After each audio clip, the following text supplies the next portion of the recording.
Bonjour, bonjour tout le monde. Bienvenue dans ce live du mercredi midi 15. Donc aujourd'hui, j'ai peu de voix, mais je devrais être capable là, de faire ma petite capsule là, habituelle. Puis dans le fond, je suis vraiment contente de pouvoir vous montrer là, des projets qu'on fait à notre école de couture parce qu'aujourd'hui, si vous êtes en panne d'idées, je vous propose 6 projets qui 6 ça commence bien. 3 projets qui sont vraiment des musts pour cet automne, des projets là, vraiment faciles à créer, même si on est débutant, puis qui prennent à peu près là, 1 à 2 soirées. Là, si on est très motivé, ça peut prendre une soirée seulement, mais vraiment des petits projets vraiment très faciles et vraiment avec des beaux résultats là, assez rapidement. Donc, dans le fond, j'aimerais savoir, est-ce que vous avez cousu là, récemment un projet en une soirée, que ça soit là, une réparation, un projet là, de A à Z? Vraiment, je serais curieuse de vous lire. Donc, juste l'écrire dans les commentaires, là, puis ça va être le fun de voir un peu là, qui coud quoi dans le groupe. Sinon, dans le fond, avant de partir de la capsule, je me présente là, rapidement pour ceux qui seraient nouveaux sur le groupe Facebook ou la chaîne YouTube. Donc, moi, c'est Christine et je suis la propriétaire de l'école de couture Le Bac Rose qui est située, dans le fond, à Mont-Saint-Hilaire au Québec. Vraiment, c'est des projets, justement, je vais vous montrer ce soir, ce midi, qui sont vraiment accessibles. Puis c'est souvent ce que je vais proposer à mes élèves dans mon école parce que je trouve que ça leur fait comme une belle courbe d'apprentissage de commencer avec des projets qui sont comme plus faciles, moins de pièces de patron, qui sont aussi très facile à personnaliser. Donc, on se sent moins, tu sais, qu'on passe tout le monde là, par le même projet. Là, donc, ça nous permet d'avoir un peu de choix, mais de prendre quand même un projet qui est plus à notre niveau. Parce qu'on sait que quand on commence avec un projet là, qui est un petit peu hors de notre portée, ben ça devient très frustrant. Donc, c'est des projets là qui sont très, c'est ça, comme des succès rapides. On termine notre projet, puis on est super content, mais on n'a pas passé nécessairement des heures et des heures là, à le créer. Donc, c'est quand même super satisfaisant à faire. Donc aujourd'hui justement, je vais partager là 3 projets là simples et faciles à faire en une soirée. Donc le premier projet, c'est vraiment un projet là que ça fait très longtemps que on roule, si on peut dire, dans notre école. C'est un projet qu'on va souvent suggérer aux débutants lorsqu'ils n'ont pas trop d'idées là, de par quoi commencer. Puis c'est un projet dans le fond qui est super pratique aussi. Hein. C'est pas comme juste une pratique puis qu'on s'en sert pas du tout. Je vois beaucoup de mes élèves là, qui vont l'utiliser par la suite comme justement sac pour leur projet de couture. Donc sans plus tarder, je vous présente dans le fond le premier projet, c'est le tote bag. Donc tote bag qui peut être autant comme ici, c'est plutôt un petit tote bag, mais je vous en montrerai un qui est plus grand. Donc les tote bags là, on en a toujours besoin. Donc des sacs pour nos livres de bibliothèque, nos sacs pour nos souliers, des sacs pour aller faire nos commissions. Donc c'est comme un incontournable, puis c'est tellement le fun parce que dans le fond on peut l'utiliser et le montrer aux autres pour dire ben oui, c'est moi qui le fais. Donc c'est vraiment le fun comme projet. Ça prend pas beaucoup de temps. Ici, dans le fond, je voulais montrer un exemple. On avait pris une paire de jeans pour faire le sac. C'était ça, dans le fond, notre activité, là, comme ça, dans le camp couture. Puis, on était venu découdre et recoudre une poche. Puis, on avait même récupéré là, certains tags ou étiquettes qui étaient présents sur le vêtement. Donc, ici, vraiment, un beau petit sac, là, super pratique. Puis, dans le fond, j'ai une version un petit peu plus grande. Encore un autre tote bag, mais vraiment à la sauce Bac Rose, comme c'est ici.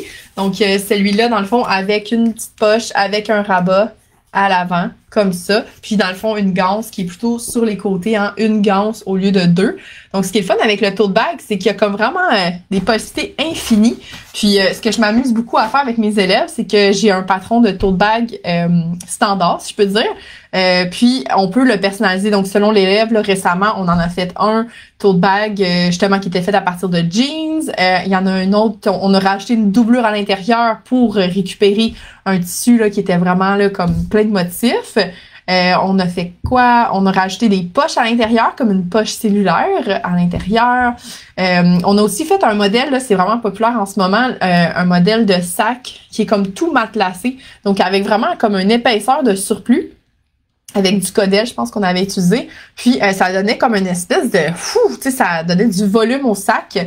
Puis vraiment un look là, tu sais, le même patron nous a donné tellement de variétés de sacs au bac rose. C'est vraiment super le fun. Si ça vous tente de voir là, des exemples des projets des élèves avec le tote bag, j'en mets beaucoup sur la page Facebook ou sur Instagram, l'Instagram du bac rose. Ça peut vous donner une idée de l'espèce de variété qu'on peut avoir là, avec ce projet-là. Puis on se tanne pas, hein. Donc un élève, des fois, va faire 1, 2, 4 sacs tote bag. Parce qu'après ça, on fait comme, ils sont tellement solides, ils sont pratiques, on peut l'avoir vraiment de la bonne longueur. Tu sais, des fois, la ganse est pas assez longue, elle est trop longue, on en a pas assez. Donc, c'est vraiment comme le projet, je trouve, le plus tripant. Puis, ça pratique vraiment toutes les choses là, que les débutants ont besoin de pratiquer. Par exemple, ici, si on a toutes des lignes droites, comment se faire des ganses facilement, ça, c'est vraiment, j'ai mes petits trucs et astuces là, que je montre là-dessus pour pas perdre des heures à faire des ganses. Puis ici, là, comment faire un ourlet. Puis, selon le projet, là, souvent, on va apprendre là, à faire de la surjeteuse. Donc, pour faire là, la finition dans le haut là, du sac.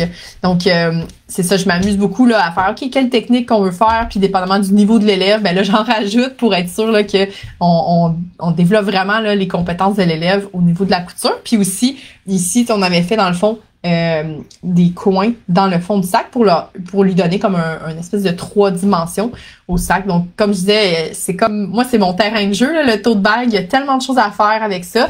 Puis, ça permet aussi de l'élève de voir un peu, là, des fois, je vais inventer les pièces patrons devant eux. Puis, ils sont comme, OK, c'est pas compliqué, là. On fait juste regarder qu'est-ce qu'on veut, on rajoute des valeurs de couture, on pense à toutes nos choses, puis après ça, on coupe, on coud, là. Donc, c'est assez à la portée de tous, là. Donc, un petit projet facile en une soirée. Puis, le tote bag, j'ai déjà vu même une élève faire des sacs cadeaux pour, par exemple, là, les cadeaux de Noël. Là, l'Halloween qui s'en vient, ça pourrait être des sacs pour les bonbons. Donc, il y a vraiment, là, c'est ça, comme je disais, il y a tellement de possibilités. C'est vraiment un projet très plaisant à faire. Donc ça, c'était pour le premier projet qui est vraiment comme un incontournable, le tote bag. Sinon, là, si on a une petite soirée, on ne tente pas d'idée puis ça nous tente de coudre, j'ai un projet que lui, là, c'est comme ultra créatif, puis c'est parfait. C'est le projet, dans le fond, que les enfants adorent, parce qu'on peut vraiment, là, comme inventer là, qu'est-ce qu'on veut faire. Donc ici, dans le fond, je vais commencer avec celui le plus de base. Dans le fond, c'est le projet de la peluche, comme ça ici. Donc ici, dans le fond, comme je disais, on peut le personnaliser comme on veut. Dans mes patrons, j'ai le hibou, le chat, la grenouille, qu'est-ce que j'ai d'autre? Le chat, le panda. Tu sais, dans le fond, il y a comme vraiment pas de limite aux animaux qu'on peut faire. Puis ici, dans le fond, c'est un modèle simple pour apprendre justement à coudre. Hein. Les courbes, c'est quand même pas super facile. Puis aussi avec des tissus qui sont pas nécessairement faciles, hein, comme du polar. Ici, c'était un chandail que j'ai récupéré pour faire la base, mais ça reste quand même quelques coutures, comment coudre un bouton. Vraiment, je trouve que ça, c'est un beau projet. Même pour les adultes, on offre ça en cadeau ou c'est pour comme une petite décoration. Ça nous pratique comme plein d'habiletés qui sont vraiment nécessaires puis qu'il faut passer tous par là. Hein, mais pourquoi pas faire un beau projet qui est fun, soit à offrir en cadeau ou pour décorer là, chez nous. Donc, comme je disais, on pratique vraiment beaucoup de différentes coutures comme les courbes ici, pas très faciles à la machine. Des petites pièces aussi, il y en a qui vont faire des appliqués à la main.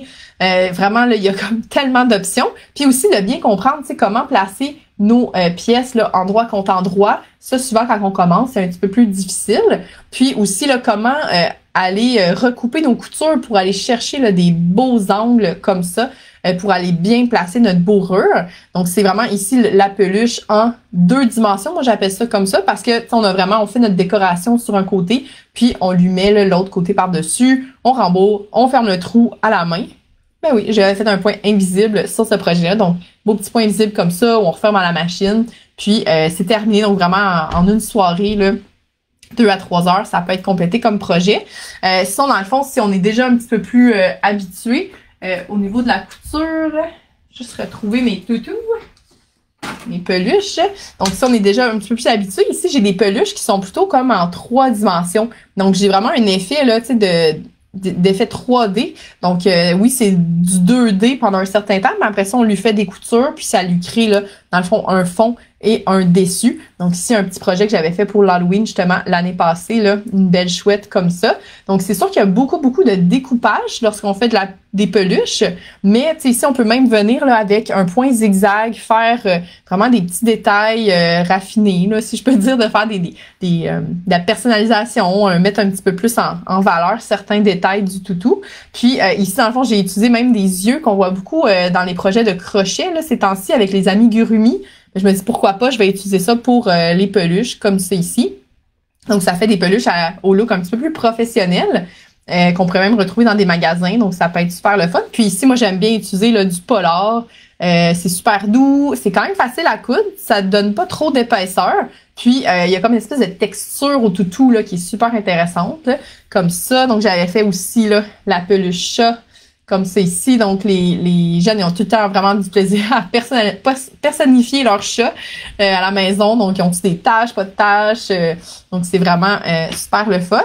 Sinon dans le fond ici là c'était la peluche du camp de couture de cet été. Donc on avait fait des dragons comme ça ici. Je vais juste montrer que dans le fond, des fois, oui, il y a le polar, mais ça peut être intéressant d'utiliser de la feutrine parce que dans le fond, on peut justement couper et le laisser comme ça. On n'a pas besoin de finition supplémentaire. Ça va pas s'effilocher nécessairement. Donc, ça peut être vraiment des beaux ajouts là, dans notre trousse de peluche, là, comme ça ici, pour faire vraiment des détails là, un petit peu plus en 3 dimensions. Puis, dans le fond, si on a plus de temps, parce que je pense que celle-là prendra un petit peu plus qu'une soirée, c'est ma peluche, dans le fond, manche souci, comme ça ici. Donc, ici, on lui rajoute une fermeture éclair pour qu'elle ait vraiment une bouche qui s'ouvre comme ça. Donc, un peu le même principe, on y fait ses décorations, on décide là, combien de pattes, combien d'yeux. Moi, c'est un peu un petit personnage monstre là, que j'ai fait ici. Mais ça permet, c'est ça, de vraiment réfléchir parce que dans ce projet-là, dans le fond, je fais faire aux élèves leur propre pièce de patron. Donc, ils vont me dire, je veux des grandes oreilles, je veux, dans le fond, des plus petites pattes. Et je leur montre comment je trace les pièces de patron. Donc, ça leur montre vraiment, c'est comme une coche au-dessus de ce que je viens de montrer parce que ça leur développe un peu leur vision 3 dimensions, là. La peluche, c'est comme fantastique pour ça parce que, tu sais, on s'essaie ces petites pièces puis on peut facilement comme se rattraper si jamais on a manqué puis on n'avait pas bien compris. Donc, c'est vraiment très trippant, je trouve, comme projet. Puis, comme je disais, c'est super le fun à offrir en cadeau ou à avoir là chez soi. Donc, c'était ça pour le deuxième projet. Donc, on a vu l'incontournable tote bag et si on veut un projet là, ultra créatif, ça serait une peluche. Puis, dernier projet, dans le fond, je vais montrer, c'est autant là les jeunes, les adultes, tout le monde aime faire, dans le fond, des coussins. Donc, vraiment un petit truc facile, un projet facile pour dynamiser sa décoration en une soirée, ça serait de créer là, ses propres coussins. Puis moi, ce que je suggère, c'est de prendre les coussins qu'on a déjà à la maison, mais de leur faire des housses pour comme vraiment les décorer, soit selon nos envies, la saison, peu importe, là, si on veut changer notre décoration rapidement. Donc, il y a soit l'option de prendre la bourrure du coussin et de la transférer dans un autre coussin qu'on sera en train de créer ou de lui faire vraiment une housse, là. Donc, je vais montrer dans le fond les deux options. Donc, première option, ici, c'est un projet là, que je vais faire beaucoup aux jeunes. Donc, on a vraiment fait un coussin comme ça ici, puis on peut s'amuser à avoir là, les petits chats d'un bord et les queues de chat de l'autre côté. Donc, on peut s'amuser à comme faire notre propre, moi j'appelle ça de la peinture quasiment, là, on peut faire notre peinture en coussin comme ça avec l'aide de tissus, de boutons. On peut s'amuser à inventer notre propre coussin. Puis après ça, une fois que nos pièces sont prêtes, on les met face à face, on coud 3 côtés et on prend de la rembourrure ou l'intérieur d'un coussin, puis on vient refermer comme ça ici, là, avec une couture à l'extérieur. Donc ça, c'est comme celui le plus facile. Puis, comme je disais par la suite, moi, pour mes coussins, pour ma décoration au bac rose, justement, j'ai des petits coussins roses, comme ça ici. Puis, ce que je lui ai fait, dans le fond, c'est une fermeture éclair. Ici, je l'ai mis là complètement dans le milieu parce que je récupérais, dans le fond, un tissu là, qui est plus pour faire un chandail. Donc, moi, j'aime beaucoup faire des coussins, mais en prenant des tissus qui sont pas pour l'ameublement, c'est des tissus vraiment très doux, très confortables, si je peux dire.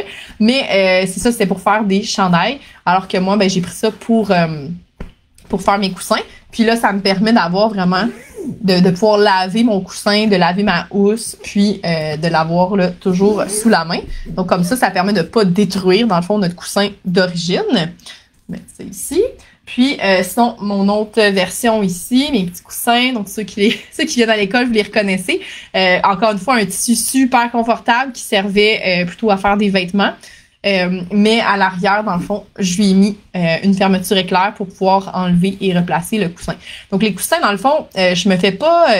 j'ai des patrons de coussins, mais souvent, ce que je vais dire à l'élève, c'est amène ton coussin, puis on va tracer le patron directement sur le tissu parce que c'est vraiment du cas par cas. Puis ça sert à rien à moins qu'on veut en faire en chaîne, là, des housses de coussins. Mais ça sert à rien d'avoir des grands papiers rectangles. Là. C'est vraiment, souvent je vais faire mon petit croquis à la main, puis on va dire ok oui, ça c'est nos mesures. Puis dans le fond, l'astuce pour faire des housses de coussins, c'est de prendre les mesures du coussin, puis de rajouter les valeurs de couture, mais comme pas plus. Là, on ne rajoute pas d'aisance, on le fait comme du 1 pour 1. Donc on a vraiment les mesures du coussin. Puis je rajoute des valeurs de couture, puis des fois à l'essayage, parce que je fais l'essayage avant de finaliser, mais je me dis ok, je peux en enlever encore un petit peu, finalement j'aurais pu ne pas mettre de valeurs de couture, parce que ce qui est beau dans un coussin, c'est que ça soit comme bien serré, bien rembourré comme ça. Si la housse est comme lousse dessus, s'il y a de l'espace, c'est pas très beau. Donc c'est ça, c'était ma recette pour faire des housses de coussin. Donc ça peut être vraiment avec une fermeture éclair ou comme j'ai montré, ça peut être cousu de l'extérieur. Des fois, sur certains coussins, je vais faire une petite couture invisible à la main. Donc, selon notre projet, là, ça peut être super intéressant à faire. Donc, c'est déjà tout pour les 3 projets. Je sais pas si un de ces projets-là t'a inspiré, que ça te tenterait de faire dans tes prochaines soirées couture. Donc, fais-moi l'écrire dans les commentaires ici. Je serais curieuse de voir là, quel projet ressort du lot. Puis, je pourrais peut-être penser à partager un patron ou mes petites astuces là-dessus dans une prochaine vidéo. Pourquoi pas? Donc, juste m'écrire dans les commentaires pour que je puisse voir qu'est-ce qui est vraiment votre coup de cœur aujourd'hui. Puis, donc, si je résume un peu, c'était vraiment des projets que je voulais présenter parce que c'est comme des coups de cœur à mon école de couture. Des fois, on sait pas trop quoi faire. On sait pas trop quoi faire. Puis, souvent, tu sais, je vais dire, voici comme des bases, mais après ça, tu sais, personnalise-les ou réfléchis dans ta vie comment tu veux rendre ça utile et que ça soit comme, tu sais, pas juste un projet qu'on met dans un garde-robe puis qu'on n'utilise pas. Donc, quelque chose qu'on va être fier de montrer. Puis, tu sais, ça reste des coutures quand même assez faciles. Donc, c'est pas comme des semaines et des semaines de couture, là. Souvent, en 2 à 3 cours, là, maximum, on a terminé. Donc, c'est sûr qu'il y a quelqu'un qui est un peu plus débutant, ça va peut-être prendre une semaine de soirée à faire, mais, tu sais, une petite étape à la fois. Puis quelqu'un qui est plus intermédiaire, en une soirée, ça se fait super bien comme projet. Donc, c'est ça. Donc, ça va vraiment dépendre du niveau de chaque élève. Puis, pour réussir, dans le fond, notre projet en une soirée, des fois, on est comme super motivé et on revient de notre journée d'école ou de travail, puis on se dit, OK, ce soir, c'est ma soirée couture, mais si on n'a rien préparé puis on n'a pas comme planifié notre projet, ben ça peut être assez décourageant.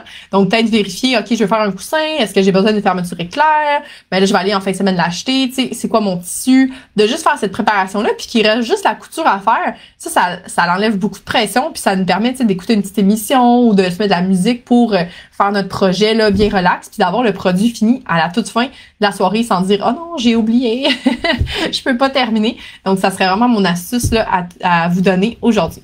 Donc, c'est déjà tout dans le fond pour la petite capsule d'aujourd'hui. Je suis contente que ma voix m'a accompagnée jusqu'à la fin. Donc, si jamais vous avez des questions sur des projets ou j'ai vraiment hâte de lire là, vos coups de cœur dans les projets que j'ai présentés, puis on se revoit là, dans le fond dès la semaine prochaine pour une nouvelle capsule de couture les mercredis 12h15. Bye bye tout le monde!